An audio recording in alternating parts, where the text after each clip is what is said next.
আজকে কথা বলতে চাই টেকনিক্যাল স্কিল নিয়ে। বর্তমান সময়ে আমরা যারা স্টুডেন্ট আছি সকলেরই একটি সিভি থাকার প্রয়োজন, একটি প্রফেশনাল সিভি বা রেজুমি থাকার প্রয়োজন। সিভি লিখতে গেলেই বা রেজুমি লিখতে গেলেই অথবা বায়োডাটা লিখতে গেলে আমাদের প্রয়োজন হয় টেকনিক্যাল স্কিল বা এক্সপিরিয়েন্স। তো টেকনিক্যাল স্কিলের আমরা কী কী লিখবো এই বিষয়টা নিয়ে অনেকে আমরা ভাবি। আমাদের আসলে টেকনিক্যাল স্কিল নেই বলেই আমরা লিখতে পারি না। সাধারণত যারা এসএসসি স্টুডেন্ট আছেন তাদের দুইটা বিষয় প্রয়োজন হয়, একটা হচ্ছে ল্যাঙ্গুয়েজ স্কিল আর একটা হচ্ছে কম্পিউটার স্কিল। ল্যাঙ্গুয়েজ স্কিলে আপনি কী লিখবেন? আপনি যে ভাষা জানেন, ইংরেজি, স্প্যানিশ, জাপানি, চায়না, যে কোনো ভাষায় আপনি লিখতে পারেন, বাংলা, হিন্দি লিখতে পারেন, কোনো সমস্যা নেই। এরপর আসেন টেকনিক্যাল স্কিল, যে আপনি স্কিল কী কী আছে আপনার, আপনি লেখাপড়ার বাইরে অন্য কী জানেন। সেটা হতে পারে কম্পিউটার স্কিল, যেমন হতে পারে যে কোনো programming language, Java, Python, C program, অথবা হতে পারে Word, Excel, PowerPoint, Power BI, এরকম নানান কিছু হতে পারে। তো আমি সাধারণত যে বিষয়টা কথা বলি, ফটোশপ, ইলাস্ট্রেটর এবং ভিডিও এডিটিংয়ের বিভিন্ন সফটওয়্যারের কাজ, নানান ধরনের কাজ হতে পারে।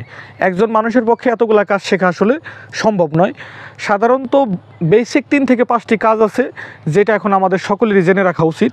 এই মডার্ন ওয়ার্ল্ডের সাথে, ওয়েস্টার্ন কান্ট্রিগুলোর সাথে বিট করতে হলে, আফটার 20 ইয়ার্স টেকনোলজির সাথে বিট করতে হলে, 4th ইন্ডাস্ট্রিয়াল রেভলিউশনে আমাদের প্রয়োজন হবে এই technical skill. Graduation, post graduation, doctorate degree নেওয়ার পরেও আপনার টেকনিক্যাল স্কিল প্রয়োজন হবে। কারণ আপনি যদি হাতে কলমে কাজ না করতে পারেন, শুধু ডিগ্রি থাকলেই আপনি শাইন করতে পারবেন না। এটা যে কোনো সেক্টর হতে পারে, education, medical science, engineering sector, যে কোনো সেক্টরে হতে পারে, হোয়াট এভার। এখন প্রশ্নটা হচ্ছে এখানে যে আপনি অ্যাটলিস্ট আপনি যেই ক্লাসের স্টুডেন্ট হন, আবার আউট অফ স্টুডেন্ট হতে পারেন, আপনি যে কোনো মানুষ হন, আপনার অ্যাটলিস্ট কম্পিউটারের বেসিকটা জানা প্রয়োজন, যেটাকে আমরা অফিস কোর্স বা অফিস অ্যাপ্লিকেশন কোর্স বলি। আপনি চাইলে নিজে শিখতে পারেন, ইউটিউব থেকে শিখতে পারেন, পার্সোনালি শিখতে পারেন, কোনো প্রতিষ্ঠান থেকেও শিখতে পারেন। Word, Excel, PowerPoint, mail, internet browsing, এই বিষয়গুলো আমাদের এখন প্রয়োজন হয়।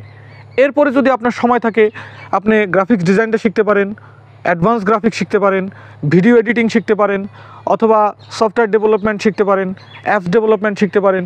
নানান ধরনের কাজ আছে, আপনি চাইলে করতে পারেন। ইউআইএক্স ডিজাইন করতে পারেন, কোডিং শিখতে পারেন। এখন বর্তমানে টেকনিক্যাল স্কিলের কোনো বিকল্প নাই। বিশেষ করে যারা ইঞ্জিনিয়ারিং সেক্টরের স্টুডেন্ট আছেন তারা চাইলে অটোক্যাডের কাজটা করতে পারেন, 2D এবং 3D। বর্তমান সময়ে ইঞ্জিনিয়ারিংয়ে একটা রেভলিউশন এনেছে, সেটি হচ্ছে অটোক্যাড। ইঞ্জিনিয়ারদের খাটনি অথবা তাদের লেবার বা শ্রম প্রায় 30% থেকে 40% রিডিউস করেছে এই অটোক্যাড সফটওয়্যার। আপনি চাইলে এটাও শিখতে পারেন। মজার বিষয় হচ্ছে আপনি আরও এআই সফটওয়্যার আছে, বিভিন্ন টুলস আছে, এগুলো দিয়েও আপনি কাজ করতে পারেন। আপনার যদি ট্রান্সলেশন স্কিল থাকে, গুগল ট্রান্সলেটর ব্যবহার করেও আপনি একটি স্কিল অর্জন করতে পারেন, এবং চাইলে আপনি এখান থেকেও অনেক টাকা পয়সা আর্ন করা সম্ভব। বিভিন্ন কিছু আপনি করতে পারেন। তবে বেসিক্যালি ছাত্র সমাজ, তরুণ সমাজ বা আমাদের ইয়াং জেনারেশন যারা আছেন বা যারা লেখাপড়া করেন বা করেন না, তাদের জন্য কম্পিউটার এবং বেসিক ইংলিশ এটা জানাটা বর্তমানে অত্যন্ত লজিক্যালি।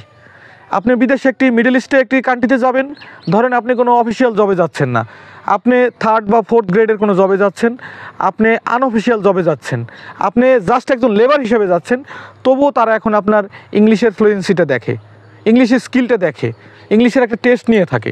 তো বেসিক কিছু আপনি জানেন, এবং অ্যাটলিস্ট যদি আপনি কম্পিউটারের 2-1টা প্রোগ্রামও আপনি সলভ করতে পারেন, যেমন এক্সেল, ওয়ার্ড, প্রিন্টিংয়ের কাজটা টোটালি করতে পারেন, তাহলে আপনার একটা অফিস মেনটেন করা আপনার পক্ষে সম্ভব। আপনি একটা সুপার শপে জব পেতে পারেন, আপনি একটা ফার্মাসিতে জব পেতে পারেন, ফার্মাসিউটিক্যালস কোম্পানিতে জব পেতে পারেন। তাই সব কিছু মিলিয়ে এই ইন্ডাস্ট্রিয়াল রেভলিউশন অফ ফোর্থ জেনারেশনের যে রেভলিউশন আছে, সেখানে টিকতে হলে আপনাকে অবশ্যই স্কিলকে ম্যানেজ করতে হবে। আবারও বলছি, computer skill, language skill, others technical স্কিলও আপনার প্রয়োজন হবে। আমি এখানে স্পেশালি কম্পিউটার এবং স্পোকেনটাকে নিয়েই কথা বললাম। যদি ভালো লাগে আমাদের সাথে থাকবেন, ভুল ত্রুটি হলে ক্ষমা সুন্দর দৃষ্টিতে দেখবেন। That's all. Thank you so much everyone.